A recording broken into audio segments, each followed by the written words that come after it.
손잘TV 연륜이 전하는 양육의 지혜 19번째 시간은 김현 편입니다. 안녕하세요. 저는 진행자 김상현입니다. 저는 오늘의 주인공 김현입니다. 네, 그러면 시작할까요? 먼저 오늘의 주제를 말씀해 주세요. 네, 양육은 개별 성향과 자질에 기초해야 한다입니다. 네, 개별 성향과 자질에 기초해서 양육을 한다는 말씀이 무슨 뜻인가요? 학교나 진로 상담 기관에서 학생들을 대상으로 적성 검사니 성격 검사니 흥미 검사니 다양하게 하잖아요. 그렇죠. 그런 걸 왜 하겠어요? 각자가 가지고 있는 성향과 자질이 다르니까 그걸 찾아주려고 하는 거겠죠. 네. 그런 점에서 인간이 태어나 제대로 진로를 찾아 자기의 능력을 충분히 발휘하고 살게 하려면 개별 적성에 맞추어 양육을 해야 한다는 의미예요. 네. 당연히 그렇게 해야 하는데 실제 그 적성을 찾기도 어렵고 기회도 주어지질 않아 평생을 무작정 사는 경우가 허다하죠. 네, 맞아요. 적성을 찾기가 참 어렵습니다. 그러면 어려서는 어떻게 양육을 받으셨는지 궁금합니다. 제가 자랄 때는 지금과 같은 검사를 받아본 적이 없었던 것 같아요. 물론 부모님도 이런 데는 무지하셨고요. 네. 저희 학창 시절에는 학교가 알아서 다 해주던 시기이기도 했지요. 우리 집은 삼형제였었는데 먹고 살기도 어려웠어요. 어려서는 충북 음성과 경기 이천 외갓집에서 살다가 7살 때 서울로 왔어요. 네. 아버지가 후암동에서 작은 자영업을 했는데 역시 궁핍하긴 마찬가지였어요. 그러나 자식들이 성향이나 자질을 살필 겨를이 없었다고 봐야지요. 오히려 개성을 무시당할 수도 있었어요. 정말 그랬을 수도 있겠네요. 당시에 학교는 어떻게 다니셨나요? 6.25 직후라서 초등학교라고 입학해보니 맨 땅에 텐트를 친 학교였어요. 공부가 뭔지도 모르고 그냥 꾸역꾸역 다녔지요. 당시 삼형제 중에 저는 학교를 들어갔고 둘째는 미8군 부대에서 신문을 배달했고 집에 올 때는 요즘의 햄버거를 얻어 가지고 왔는데 신나게 먹던 기억이 나요. 그게 뭔지도 모르고요. 그것도 잠시 도시 계획으로 음악집마저 철거됐어요. 정말 비참한 가정이 되었어요. 그러셨군요. 그 어려움을 어떻게 이겨내셨는지 궁금해요. 집에 대한 서러움은 이루 말할 수가 없었어요. 10여 차례 이사를 해서 학교 정착과 친구 관계가 어려웠었어요. 공부엔 별로 취미가 없고 이력서 한 줄 쓰기 위해 군 입대해서 베트남 참전도 했어요. 십자성 군수지원부대에 근무했지요. 4년 초에 대학에 취업해서 퇴직했습니다. 아들, 딸 둘을 두었는데 나처럼 잘하지 않도록 하기 위해 무단히도 애를 썼지요. 힘드셨겠어요.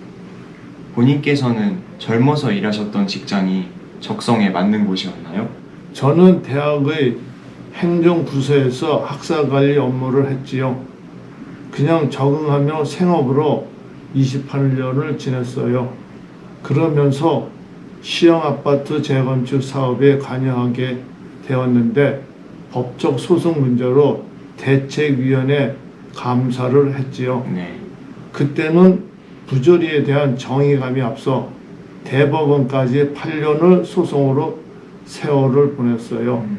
20대의 감성으로 50대의 현실을 무시하며 사는 바람에 경제적 피해가 솔직히 컸어요. 그러셨군요. 이래저래 젊어서는 적성을 못 찾고 늙어왔다고 봐요. 원하는 삶이 아니셨나 봐요. 그러면 어떻게 적성에 맞는 일을 찾으셨나요? 신학대학을 다니며 꿈꾸던 목회를 하려고 2년간 탈북민 개척교회를 준비했으나 중도 포기했죠. 그리고 노동시장에서 수년간 일을 찾아 헤맸어요. 일이 없는 날은 가방을 메고 도봉산을 갔어요. 그러던 차에 직업 소개서를 찾아가 미국 취업을 상담하면서 직업 상담사를 알았죠. 네. 그래서 국가 자격증을 취득하게 되었고요. 그 일을 하면서 저의 적성에 맞는 길임을 알았어요. 늦었지만 축하드립니다. 자녀분들은 개별 성향과 자질에 맞게 키우셨겠네요. 제가 어려서 클 때를 생각하면 억울해요. 이유도 모르고 아버지한테 혼도 많이 났고요. 지금도 그 기억 때문에 아버지에 대한 트라우마가 남아있을 정도지요. 네. 그래서 내 아이들은 반대로 키웠어요. 우선 개성을 찾도록 간섭하지 않았고 자유를 주었어요. 네. 어려운 가게지만 변질에 살면서 유명 학원에 있는 대치동으로 시도 나르기도 했어요. 그 덕분인지 아들은 고교 때 우수 학생으로 선발되어 미국 교환학생이 되었어요. 대단하시네요. 오빠가 비행기를 타고 미국 가는 걸 보고 딸이 낙심할까봐 아내는 딸을 비행기 태워 부산에 다녀오기도 했어요. 딸도 중학교 때 1등으로 졸업해 상을 받았지요. 정말 애쓰셨네요. 자녀분들이 꿈을 찾아 성장할 수 있도록 어떤 도움을 주셨나요? 아이들이 마지막 학년 때 공부로부터 해방감을 느끼게 통큰 선물을 주었죠. 미국 동부와 서부 지역 가족 여행을 하면서 다양한 세상을 보게 하려고 많은 이야기를 나눴었어요. 네. 특히 한인 자녀의 진로 정보를 듣기 위해 민박을 하기도 했어요. 좀처럼 하기 힘든 기차 암트랙 여행을 13시간이나 했어요. 우와. 샌프란시스코에서 LA 여행을 하고 나서 딸이 미국 노부부 여유로운 대화 모습을 보고 큰 감명을 받았다고 했지요. 여행은 넓은 세상을 보고 자신을 발견하는 가치로운 시간이라 생각해요. 예, 정말 맞는 말씀입니다. 자제분들은 적성에 맞는 진로를 어떻게 찾으셨나요? 다른 교직 과목을 이수했으나 교사직의 만족도가 낮다는 평가를 듣고 임용고시를 포기했지요. 하지만 미국은 수학, 과학 교사가 부족해서 한국 교원 자격증이 있으면 취업이 된다는 정보를 입수했어요.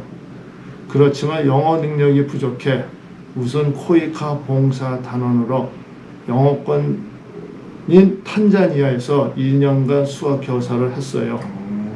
그 바람에 우리 가족은 남아프리카 희망봉 여행도 했고요. 딸은 희망 직업인 교사 자격으로 해외 봉사 경험까지 했어요. 정말 좋은 일이네요.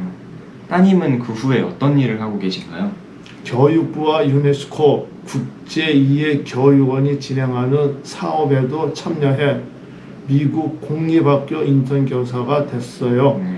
그 후 펜실베니아주 한인 대안학교에 스카우트 되어 정교사가 되었고 최근에는 국내 문경 캠퍼스에 파견되어 적성에 맞는 일을 하고 있지요. 그러시군요.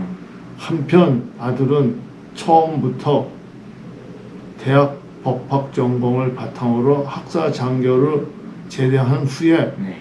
금융투자회사 취업해서 제 길을 찾아갔어요. 이만하면 적성에 맞는 일을 한다고 봐야지요. 정말 잘 됐네요. 그러면 손주분들이 진로를 찾는데 할아버지로서 어떤 도움을 주시나요? 저는 손주가 3명이에요. 자식들이 알아서 잘 하겠지만 전문가이나 할아비로서 도움을 청하면 일러주고 싶은 것이 있지요. 제가 현장에서 느낀 건 적성 찾기 검사 도구가 많이 있는데 잘 활용해야 해요. 저희 초등학교 4학년 손주가 있는데 어려서 심한 병 치레를 해 걱정을 많이 했지요. 그 손주의 성향과 자질이 궁금해 리아제 검사를 했어요. 그런데 의외의 결과에 예술형이 나왔어요. 가족 모두의 관심사이고 어떻게 개발시킬지 집중하고 있지요. 그렇군요. 그런 결과가 나올 때 확정 짓지 말고 깊은 애정을 가지고 관찰하며 지켜보는 시간이 필요하지요. 네, 중요한 말씀이네요. 마지막으로 어떻게 하면 최적의 적성을 찾을 수 있는지 정리해 주세요. 누구나 적성에 맞는 일을 하는 것보다 행복한 일은 없을 거예요. 부모는 자녀가 어려서부터 진로 적성을 탐색하는 데 집중해야겠지요. 본인의 흥미와 재능이 중요한데 보호자의 바람이 더 큰 영향을 미치거나 전문가의 확정적 오류가 있어서는 안 되겠지요. 네, 맞습니다. 성적 순으로 전공과 대학을 간다든지 유행에 휩쓸려 가면 안 되고요. 특별히 미래사의 관점에서 아직 없는 직업이나 진로가 있다는 것을 꼭 상기하고 한 줄로 세우는 베스트 원이 되려 하기보다 다양한 분야의 일인자의 온리 원이 되었으면 합니다. 네, 중요한 말씀입니다. 손잘TV 이번 연륜의 양육지혜는 김현 편으로 양육은 개별 성향과 자질에 기초해야 한다 였습니다. 시청해주신 여러분 감사합니다.